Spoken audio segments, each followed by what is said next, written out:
Hello, everyone, and welcome back to another episode of Acupuncture is My Life. Now, in this episode, I'd like to discuss certain foods that I notice, whether it's some of my patients, family members, friends, and individuals that I meet at health fairs.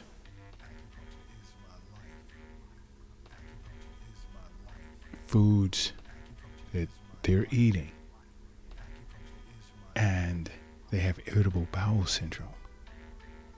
Now, if you have irritable bowel syndrome, there are certain foods you should look to stay away from. Now, many feel that this is an illness that has no cure. To me, the jury is still out. That's the safest way to put it. As a licensed, board-certified doctor of acupuncture who loves abdominal acupuncture. And I've lost count as to how many times as an acupuncturist I've treated this disorder. Now, which is why, I recommend so much, along with seeing your physician on an annual basis, establish a wellness visit regimen with your acupuncturist. This combination will change your life, for sure. But when it comes to irritable bowel syndrome, it's a disorder where there are issues. A person will experience problems with contractions when it comes to peristalsis, whereas when the food that's been ingested is moving from the stomach through the intestines to eventually exit the body, these contractions can be either too weak or too strong, and they can give off unpleasant symptoms such as constipation, cramps, pain, diarrhea. And abdominal acupuncture is great for this. And you'd also receive, when you sit with your acupuncturist, an Eastern nutrition consultation as well. It's so important to sit with an acupuncturist. But, because health is wealth. The wealth isn't in the bank. It's not in the safe. It's not under the doghouse in the backyard. It's not in the shoebox in the closet. It's not under the mattress. It's not your pocket. It's not your purse. The wealth is in you. It's in you. And when it comes to this illness, there are certain foods that we have to look to stay away from. And the first being fried foods. French fries, fried fish, fried chicken. And these are foods we love to eat. Some countries more than others. But you have to understand, fried foods tend to hang around in the stomach for a longer period of time, which puts a lot of stress on your body to digest it. You have irritable bowel syndrome, you don't need that. You don't. Another form of food is wheat.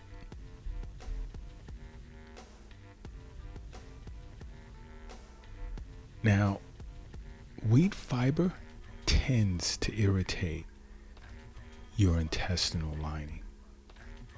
So you really want to be careful. Because wheat fiber is, put it to you this way. Look for soluble fiber because it tends to be a bit more gut friendly than wheat fiber. Next is nuts, and I know you're saying right now, Dr. Lott, you've said many times, seeds, nuts, grains are great. Right. But if you're dealing with irritable bowel syndrome,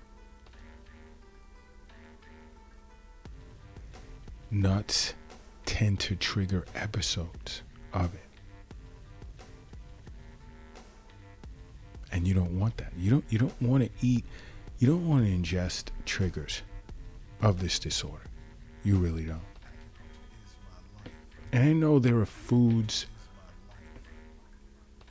that I'm going to mention in this 2-part series that is going to bother some because, some of them are foods I recommend for your health, which are good for you, like even whole grains. Why? Because whole grains has insoluble fiber. It contains it. And insoluble fiber tends to irritate the intestines and cause diarrhea in individuals suffering from irritable bowel syndrome.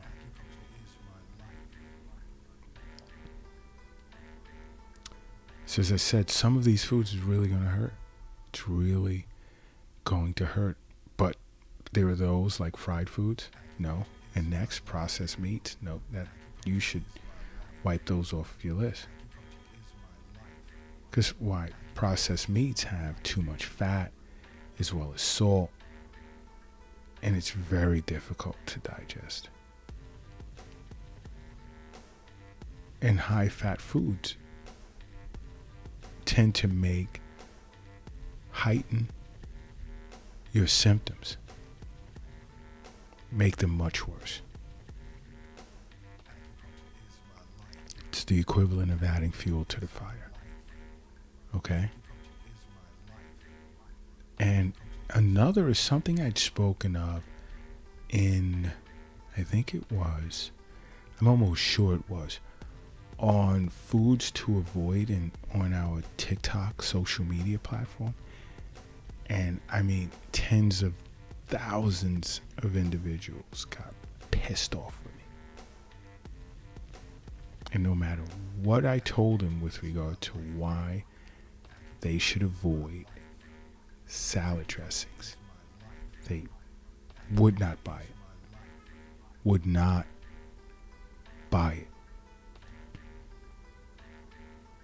Salad dressings, especially fatty salad dressings, tend to trigger spasms in a person's digestive system if they're suffering from irritable bowel syndromes.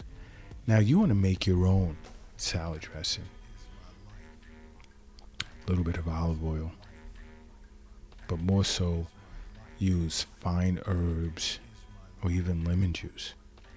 If you can even avoid the olive oil, the dash of it. Okay? Another is high-fat meats. You really want to watch, like when let's say you buy a steak, or if you eat pork chops. I'm not that big of a red meat eater, but red meats tend to be high in fat content. Poultry as well.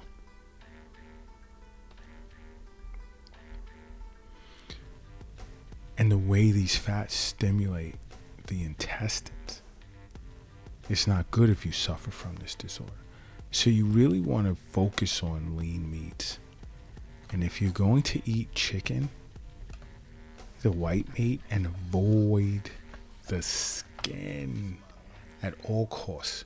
Try and avoid the skin as much as possible. Okay?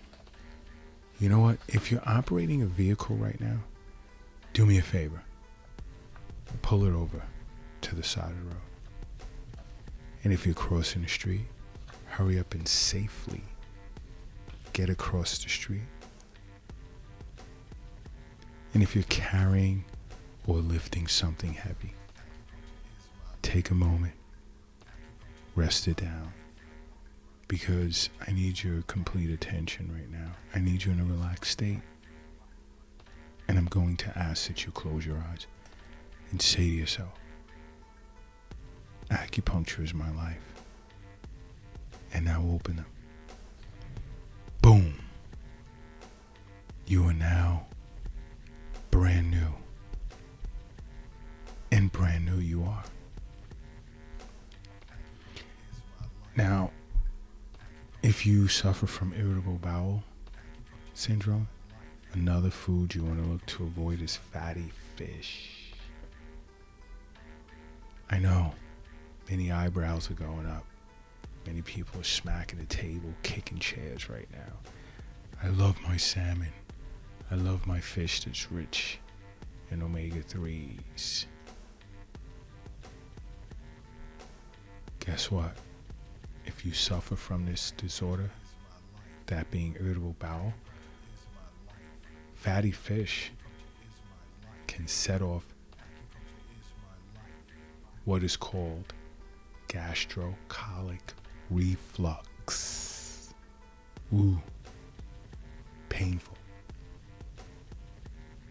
And some of you who are suffering from this disorder and love fatty fish do not even realize it's the actual fish that's causing that. Yes, it is. You have to be careful.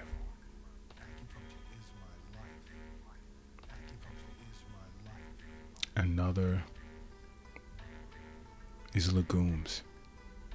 Now I know it's loaded with benefits, and I know you hear me say many times, include legumes in your diet.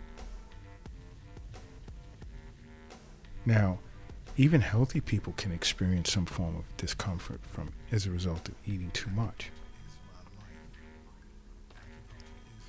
But if you suffer from irritable bowel syndrome, avoid legumes altogether.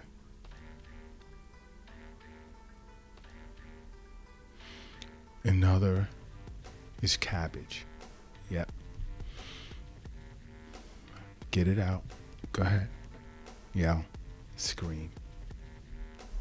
But cabbage can be considered a fermentable food. And it has a particular carbohydrate that can aggravate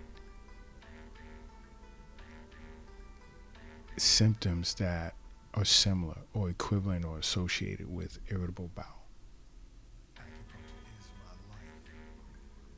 So I'm not going to be the villain to say eliminate it from your diet. So I'll play it safe and just simply recommend that you limit cabbage as much as possible. Is that safe enough? I hope it is. I really do. I hope it is. But just think. When you think of acupuncture, do you think of Eastern nutrition? I mean, many individuals don't even think of cupping therapy, gua sha, moxibustion therapy, tuina. Some will think of Tai Chi, maybe even Qigong. But you're not thinking Eastern nutrition. And more. And many will think of herbal formulas, but there's so much that goes with seeing an acupuncturist. That's why so many individuals contact acupuncture in my life. And I'll never stop saying, make acupuncture a part of your life. Why? Because acupuncture is my life. What's yours?